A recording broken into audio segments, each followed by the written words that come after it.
Today we will 3D print a Lego man.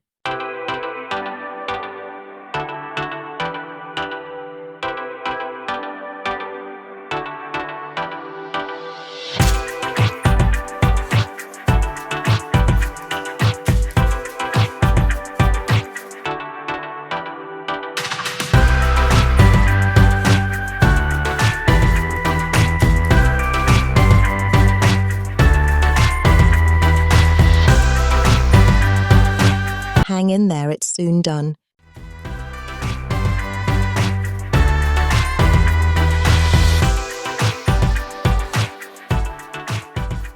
Are you ready? Here is the result. I hope you like it.